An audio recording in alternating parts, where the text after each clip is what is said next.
Luke chapter 20.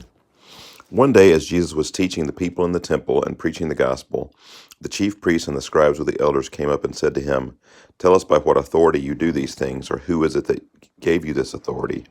He answered them, "I also will ask you a question. Now tell me, was the baptism of John from heaven or from man?" And they discussed it with one another, saying, "If we say from heaven, he will say, 'Why did you not believe him?' But if we say from man, all the people will stone us to death, for they are convinced that John was a prophet." So they answered that they did not know where it came from. And Jesus said to them, "Neither will I tell you by what authority I do these things." And he began to tell the people this parable. A man planted a vineyard and let it out to tenants and went into another country for a long time. When the time came, he sent a servant to the tenants, so that they would give him some of the fruit of the vineyard. But the tenants beat him and sent him away empty-handed. And he sent another servant, but they also beat and treated him shamefully and sent him away empty-handed. And he sent yet a third. This one also they wounded and cast out. Then the owner of the vineyard said, "What shall I do?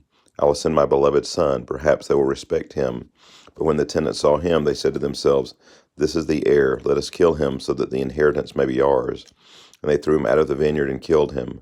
What then will the owner of the vineyard do to them? He will come and destroy those tenants and give the vineyard to others. When they heard this, they said, "Surely not." But he looked directly at them and said, "What then is this that is written? The stone that the builders rejected has become the cornerstone. Everyone who falls on that stone will be broken to pieces, and when it falls on anyone, it will crush him." The scribes and the chief priests sought to lay hands on him that very hour, for they perceived that he had told this parable against them, but they feared the people.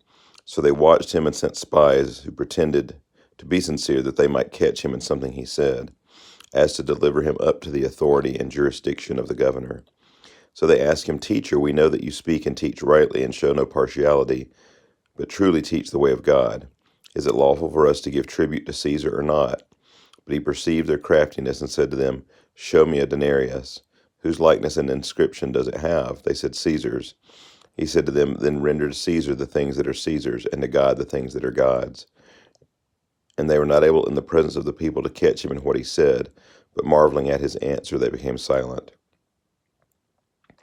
There came to him some Sadducees, those who deny that there is a resurrection, and they asked him a question, saying, "Teacher, Moses wrote for us that if a man's brother dies, having a wife but no children, the man must take the widow and raise up offspring for his brother. Now there were 7 brothers. The first took a wife and died without children, and the second and the third took her, and likewise 7 left no children and died. All 7 left no children and died. Afterward the woman also died. In the resurrection, therefore, whose life will the woman be? For the 7 had her as wife." And Jesus said to them, "The sons of this age marry and are given in marriage, but those who are considered worthy to attain that age and to the resurrection from the dead neither marry nor are given in marriage. For they cannot die any more, because they are equal to angels and are sons of God, being sons of the resurrection. But that the dead are raised, even Moses showed, in the passage about the bush, where he calls the Lord the God of Abraham, and the God of Isaac, and the God of Jacob. Now he is not God of the dead, but of the living, for all live to him." Then some of the scribes answered, "Teacher, you have spoken well," for they no longer dared to ask him any question. But he said to them, "How can they say that the Christ is David's son? For David himself says in the book of Psalms, 'The Lord said to my Lord, sit at my right hand until I make your enemies your footstool.' David thus called him Lord, so how is he his son?"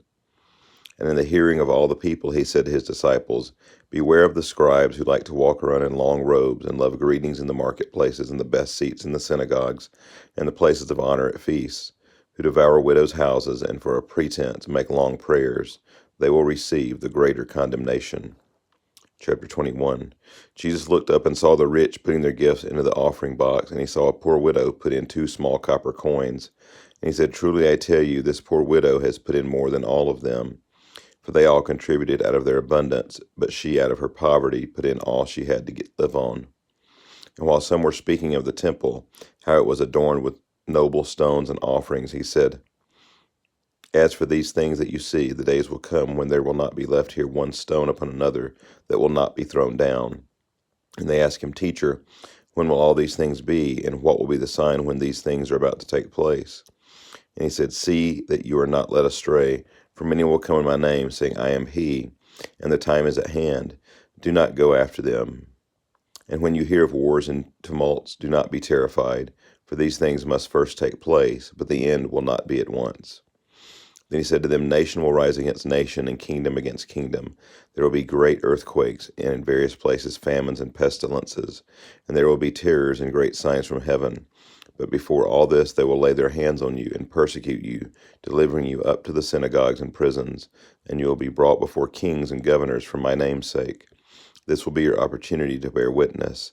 Settle it therefore in your minds not to meditate beforehand how to answer, for I will give you a mouth and wisdom which none of your adversaries will be able to withstand or contradict. You will be delivered up even by parents and brothers and relatives and friends, and some of you will be put to death. Some of you they will put to death. You will be hated by all for my name's sake, but not a hair of your head will perish. By your endurance you will gain your lives.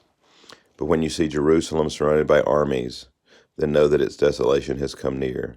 Then let those who are in Judea flee to the mountains, and let those who are inside the city depart, and let not those who are out in the country enter it.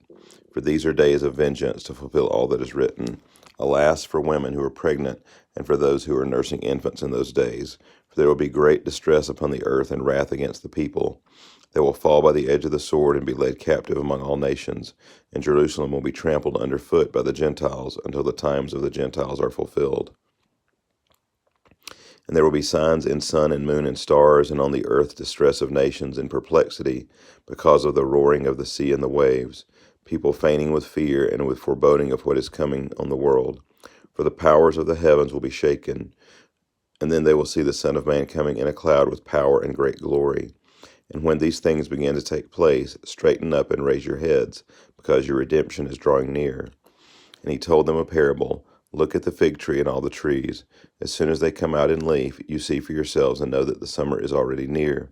So also, when you see these things taking place, you know that the kingdom of God is near. Truly I say to you, this generation will not pass away until all has taken place.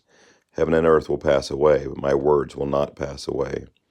But watch yourselves, lest your hearts be weighed down with dissipation and drunkenness and cares of this life, and that day come upon you, and suddenly like a trap.